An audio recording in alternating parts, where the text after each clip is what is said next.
There's an indisputable link between drinking and driving, and the random breath testing results have showed that. I'd like to appeal to people, if they're going to drink over Easter weekend, don't mix it with driving. Secondly, if they're out there on the road, be careful of the speed at which they're travelling. That's the second most important determinant of crashes. And the third thing I'd appeal to people to do is, if they're travelling, they're driving a distance on the Easter weekend, if you feel in any way tired, weary, please stop, rest, and then drive on. And that way they'll reach the destination happy, and that way, collectively, we will reduce the tragic toll that generally occurs over the Easter period.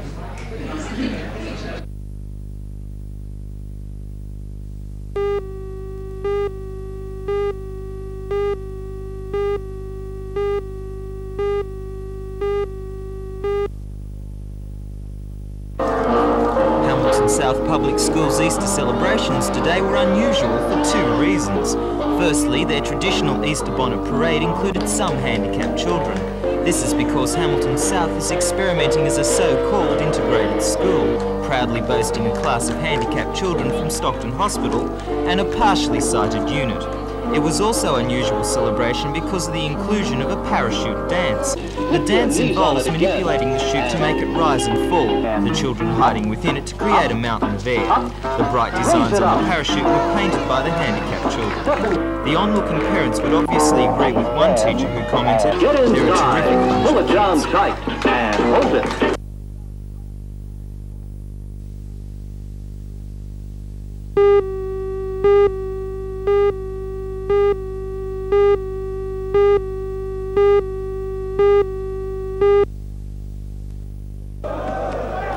Many people associate soccer with fancy footwork only and tend to forget that a lot of players rely heavily on their ability to literally use their heads. Last night, the KB United team demonstrated to shoppers in the Hunter Mall their skills in heading as well as kicking a soccer ball. The boys took part in a friendly game of head tennis in Market Square.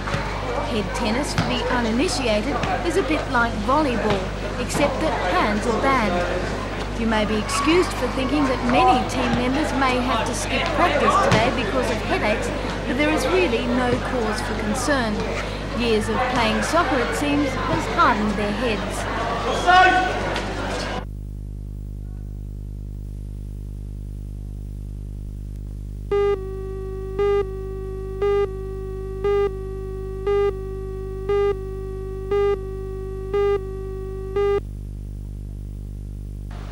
In the north over the Easter weekend, more than 1,000 drivers were given breath tests. 7 people were charged with having a blood alcohol concentration of more than 0.05. Police say the number of charges is average relative to the number of tests carried out. The officer in charge of the Newcastle Highway Patrol, Sergeant Ian Cleary, says he believes random breath testing is still deterring most people from drinking and driving.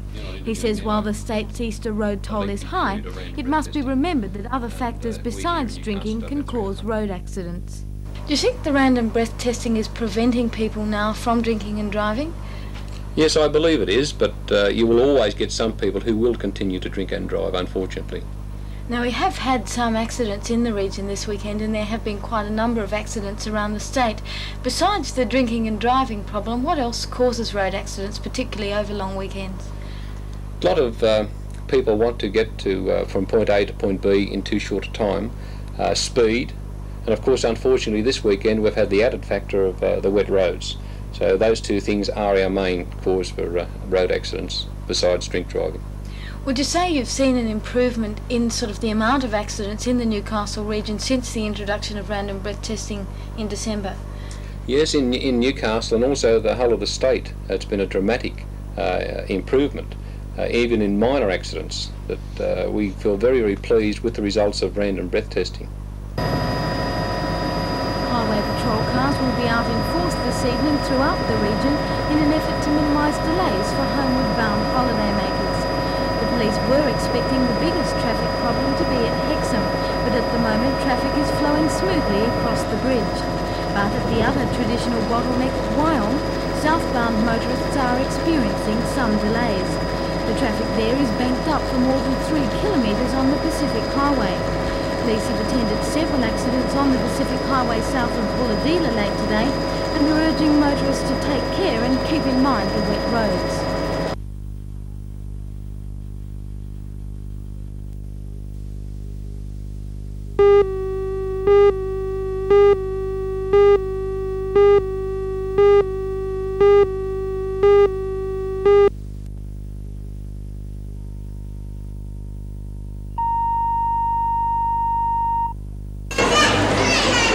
Shops in Newcastle today were experiencing the traditional post-Easter boost in trading. Hunter Street Mall, the scene was more akin to the last shopping day before Christmas. But what about the Easter eggs? Have they been forgotten? Far from it. Youngsters are taking advantage of the leftovers. Well, I didn't have time before Easter. You didn't have time before Easter, so you're going to make up for it now. Do many of your friends buy Easter eggs after Easter? I'm not sure, I think so. How's the trading going post-Easter? Really good with all the kids after school, and the kids are still on holidays, they're still buying eggs. Today, local schools were deserted as children and teachers enjoyed their last day off for Easter. They were among the lucky ones. Today's weather was the best holiday weather the Lower Hunter has had for nearly a week.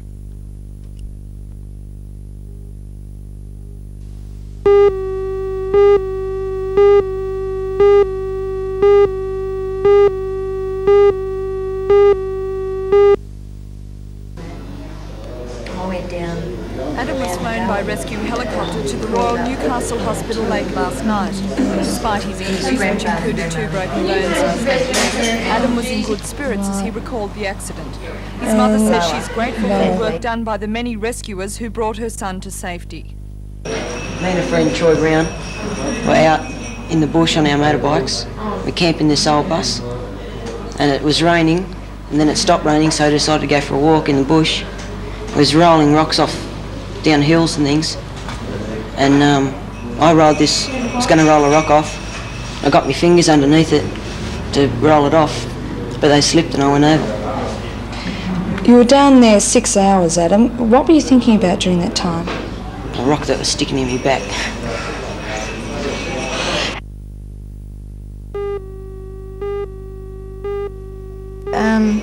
I knew that people were doing the best they could to, hurry along. Adam was flown by rescue helicopter to the Royal Newcastle Hospital late last night. Despite his injuries, which included 2 broken bones in his left leg, Adam was in good spirits as he recalled the accident. His mother says she's grateful for the work done by the many rescuers who brought her son to safety. And I saw the cliff and the distance down to the bottom. I didn't think there was any way that he'd be alive. I knew that people were doing the best they could to, hurry along, but it's a fair way out of town. Then I suppose by the time you phoned everybody up to get them all organised, they came as quick as they could, they were there, and... Adam, can you tell me what happened last night? Me and a friend, Troy Brown, were out in the bush on our motorbikes.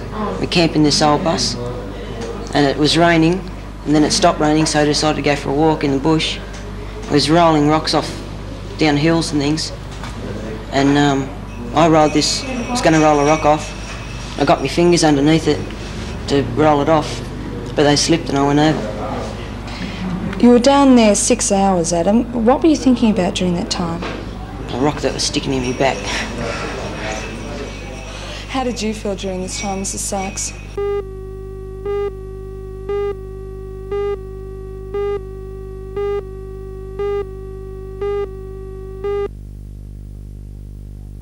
Thank you, John. Good morning. We're at Bar Beach to take a look at surf conditions this morning. My predictions yesterday of bigger swell, I'm afraid, go sadly into the wrong basket. That low pressure system that was off the southeastern corner of the continent, it has now moved away to the southeast down past Tasmania, and we're not going to get much swell off that system at all.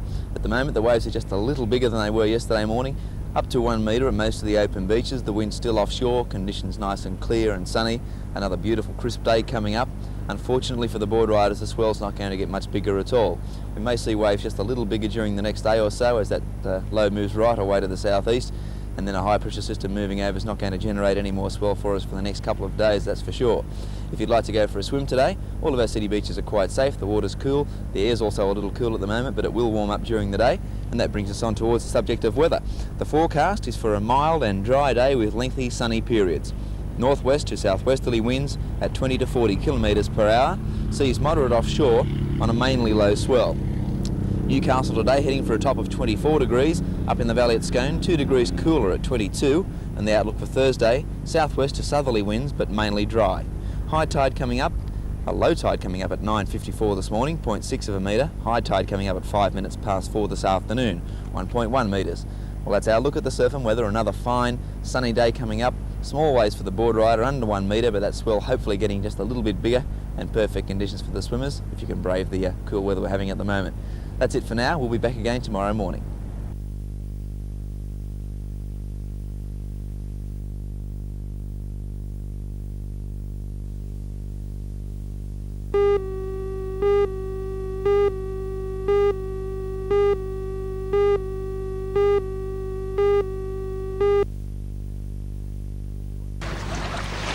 The Nords Wharf boat hire is to go at the end of the month.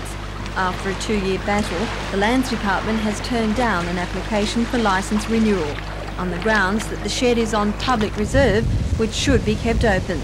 The operator, Mr. Bill Turton, wants to know who he's hurting. No one, including the council, has objected to the licence renewal. In fact, they support him. Nobody that I've spoken to has ever had any complaint about us. I've spoken to all sorts of people, the Maritime Services Board, the Water Police, the local residents here, and nobody's complained about us at all. Mr. Turton was told by the Lands Department that if the business was allowed to stay, it would set a precedent. Mr. Turton argues the precedent was set in 1941, when the licence was approved, and in subsequent years when it was renewed. Other than the fact that it's the only fuelling depot next to Swansea and Toronto, the Nords Wharf boat hire has acted as a valuable contact for tracking vessels. We've got the phone here. We're in contact any time that the Coastal Patrol or the Water Police are missing someone. They can always ring us up and say, have we seen him? And if we've seen him, we let them know and they don't have to worry anymore. Once the fuelling and boat servicing side of the operation closes at the end of the month, there's not much of a business left to build. Only a few hire boats you can operate from the shoreline. So what are you going to do now? I don't know. To get a job, I suppose.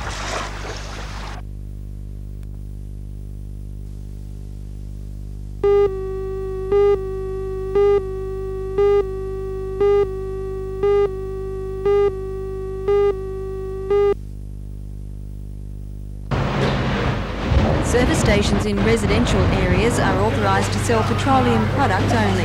The sale of video movies, groceries and other lines is contrary to regulations, according to the council, which is preparing a report on the matter. Service station proprietors argue that this updated approach to business is necessary for their survival, and they point to the many service stations in Newcastle which have closed over the years. The circumstances we've been forced into because of different reasons, petrol discounting and high rents we have to pay to keep the place like this running. We need to sell other products and to provide other services. And what will happen if you have to, and other service stations have to close this operation down? I would think a lot of people would lose their jobs. The council is expected to deal with this matter in about 4 weeks. It is then the aldermen will have to decide whether or not to proceed with legal action.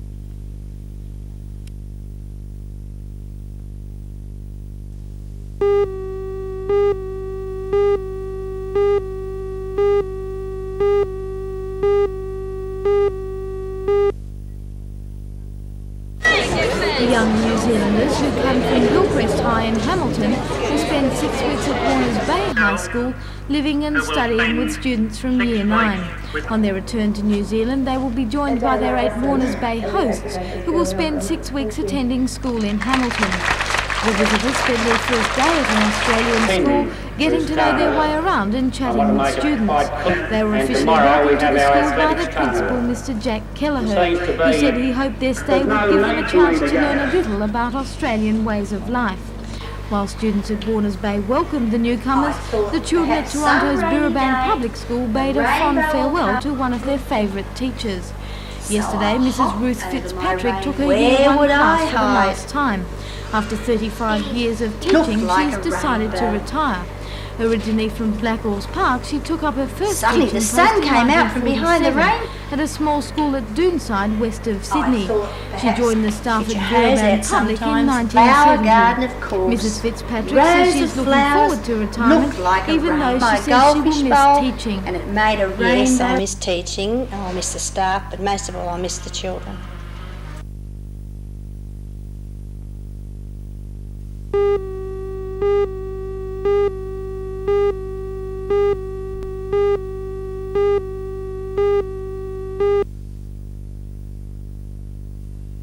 Good morning everyone and welcome.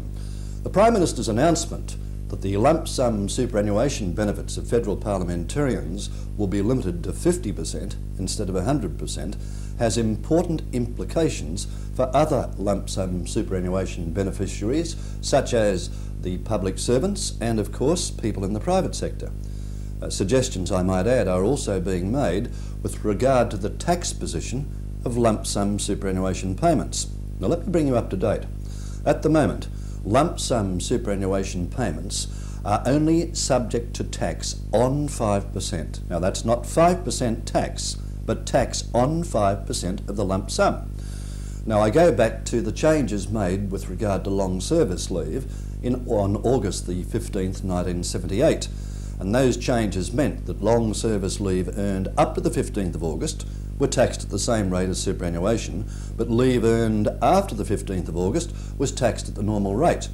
Now, quite frankly, I hope and I believe there won't be any changes, but one can't be too sure in the current economic climate. But to be on the safe side, if you're coming up to retirement, or for retirement I should say, in the not too distant future, and you intend taking a lump sum payment, I would certainly check out the situation with my local federal Member of Parliament. Now I say this for two important reasons.